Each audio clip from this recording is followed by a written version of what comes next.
Number 282। समस्त कर्म ही बंधन के हेतु हैं। सुख कहो दुख कहो, दोनों ही बंधन है। यदि इन दोनों के पार न गए तो मुक्ति लाभ नहीं होता। कर्म केवल उन्हीं के लिए बंधन का कारण नहीं होता जो अहम बुद्धि से रहित होकर परहित के लिए काम किए जाते हैं, क्योंकि वे किसी भी फल की आकांक्षा ही नहीं रखते और अपने नाम यश का या स्वार्थ साधन के लिए भी काम नहीं करते। उनके हृदय में प्रेम का संचार होता है। वे प्राणी मात्र में ईश्वर दर्शन करके उनकी सेवा समझकर कर्म करते हैं।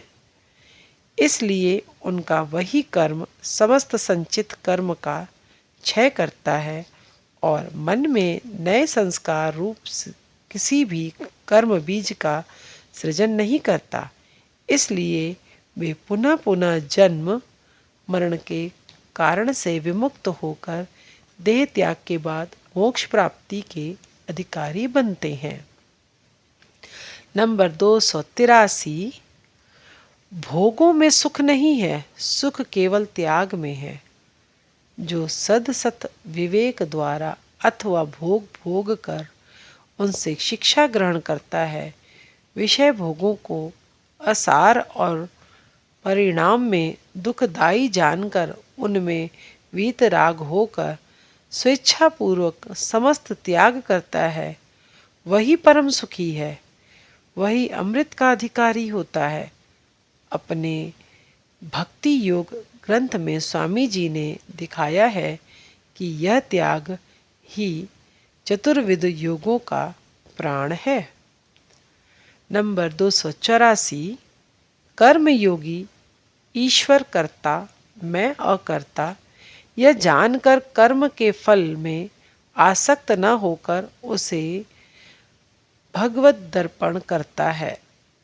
राजयोगी जानते हैं प्रकृति पुरुष के लिए है, पुरुष प्रकृति के लिए नहीं।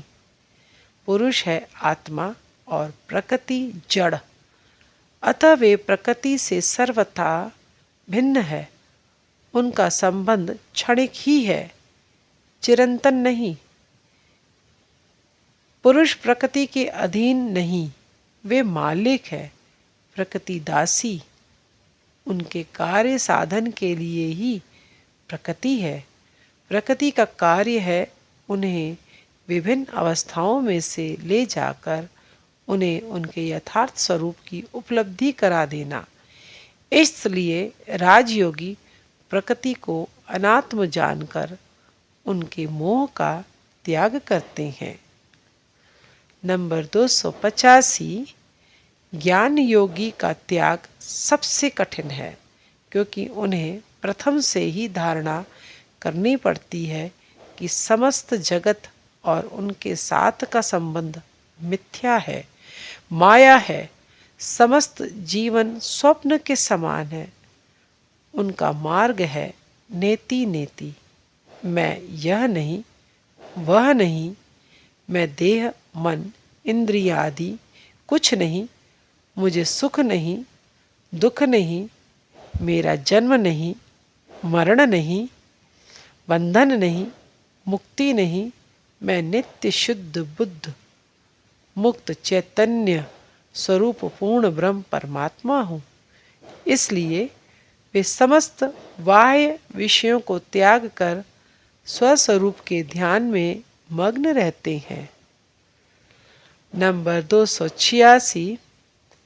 भक्ति योगी का त्याग सबसे अधिक सहज साध्य है।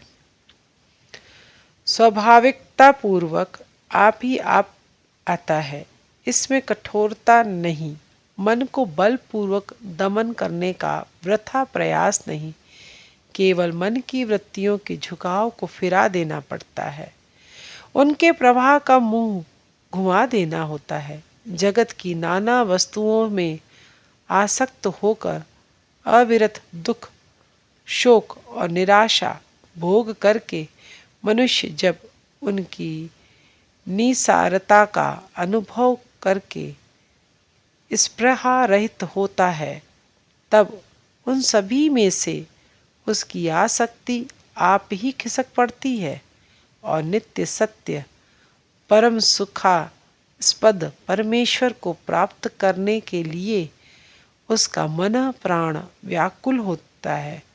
हृदय में प्रेम भक्ति का संचार होता है। श्री ठाकुर ने इसलिए कलयुग में भक्ति मार्ग को प्रशस्त कहा है।